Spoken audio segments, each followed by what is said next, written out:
listening to us as always, Charlie. Nice team for Saturday. Not sure who your headline act is, really. Probably Rebels Romance, would you say? Yeah, no, for sure. Look, he's a horse that's unbeaten on the turf over the mile and a half, and his last three, obviously, successes have been at Group and Grade 1 level. So, you know, he comes in here as very much the, yeah, I would say the headline act. You gave him a race called Scallop because, of course, he missed that prep. That's right, yeah, we missed that prep with a minor setback, but I was keen to bring him here because, you know, that prep's there for a reason. It was just that we were working back from that very much so, and just to take the freshness off of him. So, you know, he came and had a lovely experience around here 10 days ago. It's come out of it very well, and like I say, since then we've not missed a beat. You're pretty good at winning that race. Would he be as strong a chance as you've had in it over the years? Yeah, he would be, to be fair. He's one of probably, to be brutally honest, one of the classier ones of them all. I know, you know, the likes of Hawkbill and Old Persian, they, you know, they did what they did, but they didn't come into the race probably with the same profile as what Rebels Romance has got. You know, at the end of the day, he's, like I say, he's won his last three at Group and Grade 1 level. Do you fear Equinox? I fear them all on World Cup night. It's, you know, that's what it's all about. It's strong competition. For me, I think this is one of the strongest World Cup nights we've seen for some time, especially on those turf races. Yeah, going back to the original question, do we fear him? For sure we do. Nation's Pride, smashing horse. He's been a good advert for us here. What's his best trip, and how's this going to suit him, do you think? I'd drop him back to 9, doesn't worry me. He's a strong traveller. You know, at pace, as we all know, we won't know that until those gates open. But you know, if it's a nice sensible gallop on there, that should suit him as well, because you know he's seen out the 10. He doesn't get the mile and a half. We've tried and tested that. In respect, so I say he doesn't get it. You know, people say, well, he won the Jockey Club over the mile and a half and broke the track record in doing so.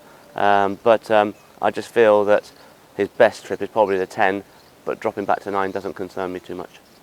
Okay, really interesting. And he'll go off to America after this? That's the plan, yes. You know, go travelling with him. There's options out there as well in Hong Kong as well, so you know, he'll do a bit of travelling during the summer for sure.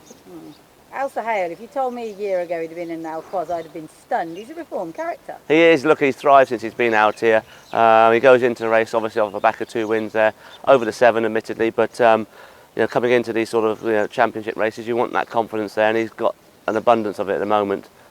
Draw's not been that kind to us, you know, drawn 2, so, but at the end of the day, you've got to be drawn where the pace is, and you know, the favourite's drawn in 8, so you know, we'll be sort of trying to take a lead and seeing whether we've got that turn of foot at the business end.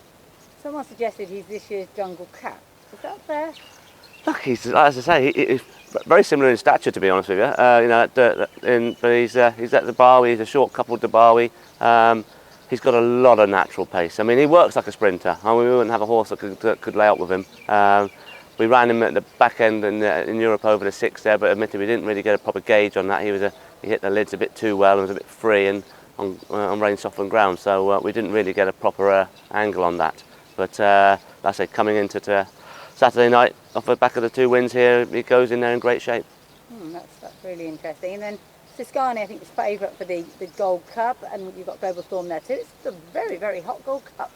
It is. And Iskani, we've seen what he can do around here over the mile and 6. You know, he's very impressive. He travels well, and he's got a gear change for a horse that can see out that trip. Stepping up to the 2 miles is, you know, it's going to be right at the end of his petrol gauge. So pace will be, you know, looking at it, there is quite a strong pace angle there as well. But William's got a nice draw there in 5, so he'll just have to ride his race, and if he turns into the straight, still with plenty of horse underneath him, the one thing he has got, like I say, for a horse that stays to a level is a good turn of foot.